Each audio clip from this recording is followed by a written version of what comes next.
Design Lives Here is a middle school STEM project that we use the PBS Property Design Squad Nation, which is engineering challenges. We choose 3 of them for the year. We provide all the supplies to the teachers.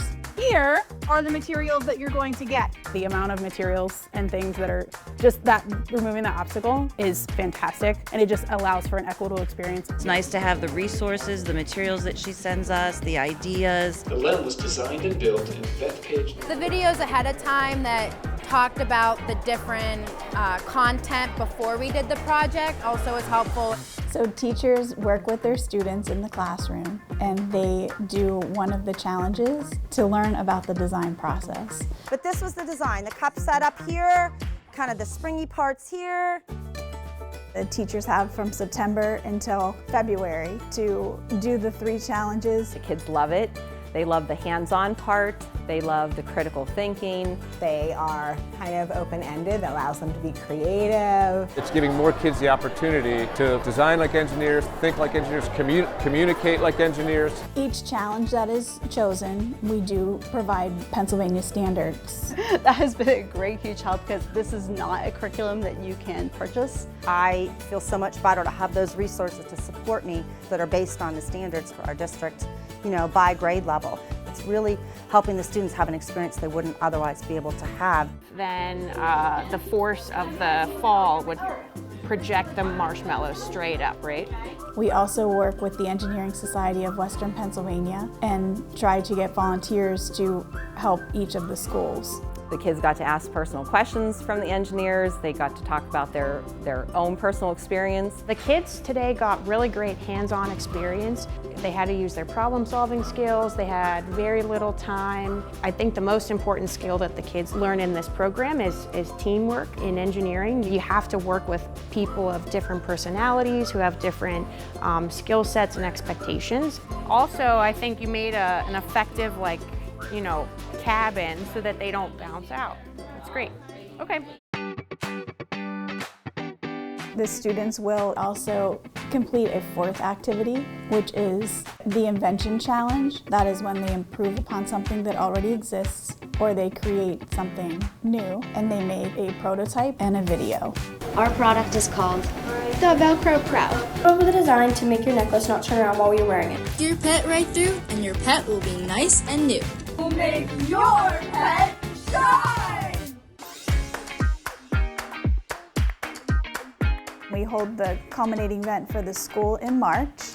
Thank you. Welcome to Design Lives Here. Thanks for coming today. The students will arrive and they will do 2 different challenges with other students from different schools. What you're going to do is you're going to build some sort of contraption that will launch a ping pong ball onto our target. We could just put 2 popsicle sticks right there. Your challenge is to create a watercraft that floats and that will hold pennies. But be careful where you put this one. Oh, I think it's great. The challenges are wonderful. What I really like is that my students were paired with students from other schools because that helps them learn how to collaborate, and I think that's a really cool learning experience with them.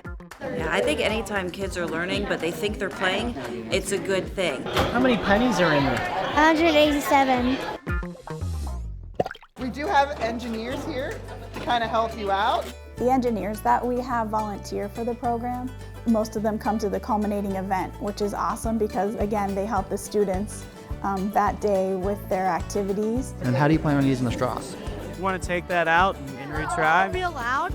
I come here every year to volunteer, and it's a great program because we get to look at what they're designing and not tell them what to do, but help them find it in themselves to come up with their own designs. It's awesome. You got people drawing and trying out inventions like that. You have testing, then you have all that collaboration that goes into making the final engineering challenge, the device. But whenever we tested, the ball just went straight up. Okay. And we decided to put the base farther into the cup and then make the spoon longer so that we would have more rotation. The premise of what they're doing here is exactly what I do on a day-to-day basis. You see a problem, make a plan, you test it, you get feedback, and then you go again. In this design environment, you kind of have to iterate and go back and just make it better. You got a plan, and you're all working together. That's great. The students also bring their inventions, their prototypes, to the culminating event, and we do a showcase. Created a waterproof hat with ear holes and snout protection. Whenever you get just tired of spinning it like this every single time you should be ready, you could always get one of these and just crank this real easy. To store leashes, brushes, bowls, dog food, and dog medicine. And the first place group is Green 26. And the challenges are completed. The students will receive points for each of the activities that they have done. The points are totaled, and we have a winner for the day. Second place is Red Group 2. And then we also announce the winner for their inventions. And if you made the necklace magnet. They leave feeling happy, encouraged, they have a little bit of success, so it's nice to see that. In former years, we only had so many school districts, maybe 10, 12, 14, and now she's going to 4 different locations, which I think is just wonderful. My dream would be have more students be able to attend the culminating events, maybe to hold more culminating events in each of the learning neighborhoods.